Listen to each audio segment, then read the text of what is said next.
Hi, I'm Johnny Engineer Turmel, and this is the second post on how the great Canadian gambler got involved in politics. So, this is the lead up to March 1979.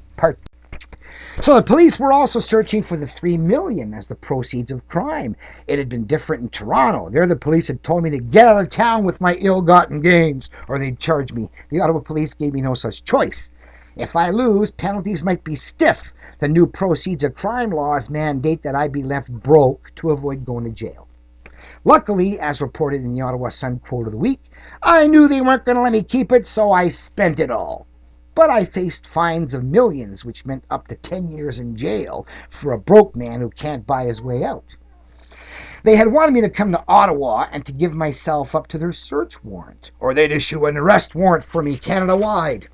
Well, usually keepers of gaming houses are arrested on the search warrant. But I'd been expecting them and had hidden out for months while my Ottawa casino hummed along.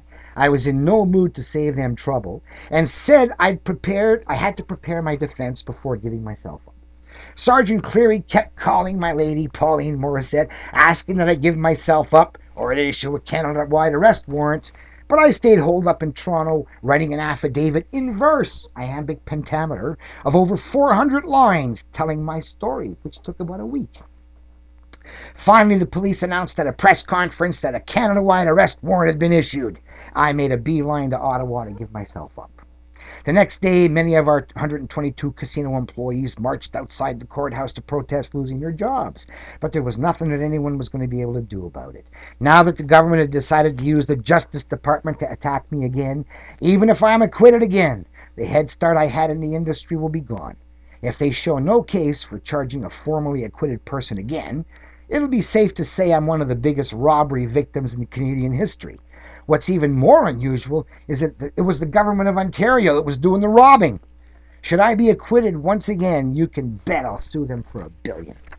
Now here I was, an electrical engineering graduate, publicly manacled in my hometown once again.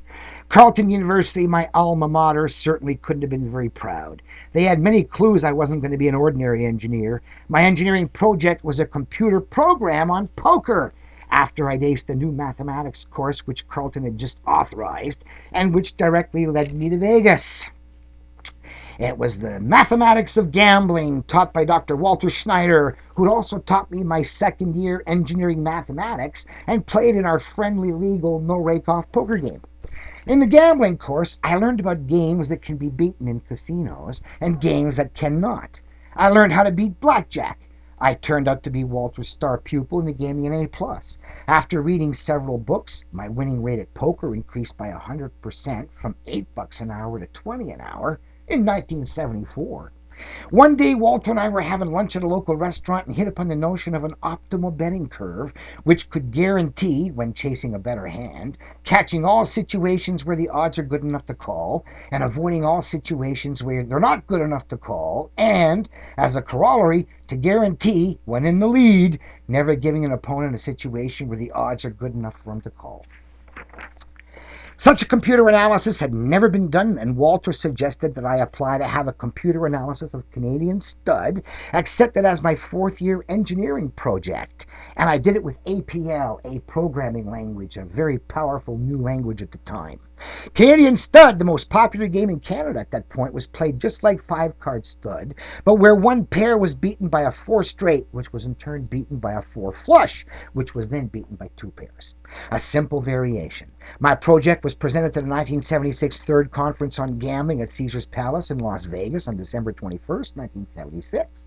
I have been accredited 6 times by courts in Ontario and Quebec to give expert testimony in matters related to gambling. By using the betting system devised in a computer analysis, the slope of my poker winnings at Canadian Stud went up another 150%. Rather than become a professional electrical engineer, I chose to specialize in the profession of gambling, statistical engineering, if you would, and became the teaching assistant of the Math 69-140 course for 4 more years until 1978, when Professor Schneider had to dismiss me for running a highly publicized blackjack game in the Carleton University faculty club as part of my legalization campaign. So in November 1974, I went on my first 5-day, 4-night junket to the Thunderbird Casino and Hotel in Las Vegas from Toronto. I needed to bring a bankroll of $3,000. And don't forget, a brand new car cost $4,000 in those days. I need a brand new Ford, I needed to bring a bankroll of $3,000 and had to bet a minimum of $15 for at least 10 hours over the next 5 days. Well, I didn't have $3,000, so I approached my mother, who went to the bank to borrow the equivalent of 2.5 years worth of rent to send me to Vegas to take on the pros. Teresa Termel, my mama. That's what I call faith. Not many mothers would go borrow to provide their sons with a bankroll to gamble. Mine did. It sure did pay off, though. Maybe my proficiency in betting on winners is genetic. I learned the Revere point count system a few days before leaving, and after playing a total of 40 hours, I ended up with a $1,600 profit, a nice start to my junketing career. I went on junkets to almost all the casinos in Vegas from 74 to 79. I traveled on over 55 different junkets. The most unique was a trip aboard Caesar's Chariot, a converted 707 that seated only 45 passengers in luxury. It was the most opulent, luxurious plane I've ever. Boy, did we come up with some ways to scam Vegas. All honest, all legit. Remember, the rules are they want 10 hours of action, a $25 minimum bet, and that's all they want to qualify. But here's what happens. Some casinos had junkets where they would charter a plane and fly a whole plane load of people down, but others didn't. So they would offer to fly you down and pick up your airfare if you gave them that action. So what I would do is I would book an airline ticket, and then I would book a junket at the same time. I would fly down on the junket, and I would bring the airline ticket with me. I would then go and register in both casinos. I would give both casinos a required action to satisfy the requirements for a junket, and the second casino would reimburse me for the ticket I didn't use. And then when I got back to Canada, I cashed it in for $400. Now that's pretty good, eh? You give them the action they want, and the guy wants to pick up your airline ticket. Sure, it doesn't mean I have to use it, does it? $400 a trip that way.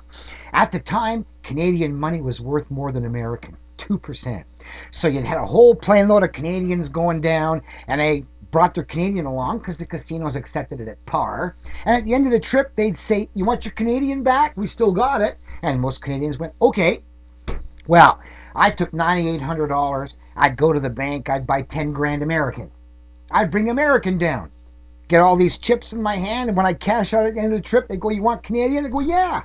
And I'd come back, and I'd take 9,800 of the Canadian, bank 200 in profit, and go do it again, buy another 10 grand American. So every trip I was making $200 in exchange. As well, I offered anybody who wanted to come on an all-expense paid trip to Caesar's Palace, 5 days, 4 nights, give me $200, I'll bring you as my guest. Because everybody was allowed to have a guest with a credit card for the room that was complimentary and all picked up by everybody. So for instance, I could go down as a gambler. My brother Ray could go down as a gambler, and I would take a guy down, and Ray would take the wife down. Ray and I would stay in our room. The husband and wife would stay in the other room. They paid us $400 for an all-expense paid trip to Caesar's Palace for the week. So at the end of a trip, we could each make $200 in exchange, each make a $400 airline ticket, each make $200 more in guest. That's like $1,600 on a trip, just in extras, by doing exactly what the casinos want to do. Give them the action they want. And when you play craps, $25 minimum, you're losing $14 an hour. And if you give them 10 hours action, you expect to lose $140. So we'd be coming home with 800 minus 140 on average every trip. So why wouldn't I want to do this every month? Actually, every week for 13 weeks in a row. And the final was how to get comps out of the casinos.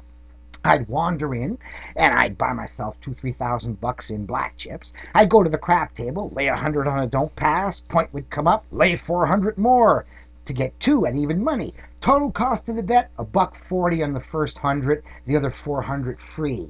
Then I'd lay another 100 on a don't pass. Another point comes up, say 10. Lay another 400 to 2, And again, it's only costing me $1.40. Now I got maybe another don't come bet, and another point comes up, and I lay full odds. Then I call the pit boss over when I got over a grand in chips on the table and say, hey, me and my friends would like to come to the dinner show tonight. Can you arrange that? Oh, sure, sure. How many people are in your party? 6, please. Dinner show or the night supper show? Oh, we'll take the supper show with the meals, you know. So we'd go there, 6 people, then I'd play a little while longer and then leave. So after maybe 10, 15 decisions, I might have done an expected loss of $28. And for that $28 in lost gambling, I got a comp for 6 people. It's going to cost $40 each. And we got to go to those kind of things that you just have to be willing to take the flip of the coin for the $1,000, put the big money on the table, and they think you're a high roller and they treat you like one. So those were the neat ways we took advantage of Vegas.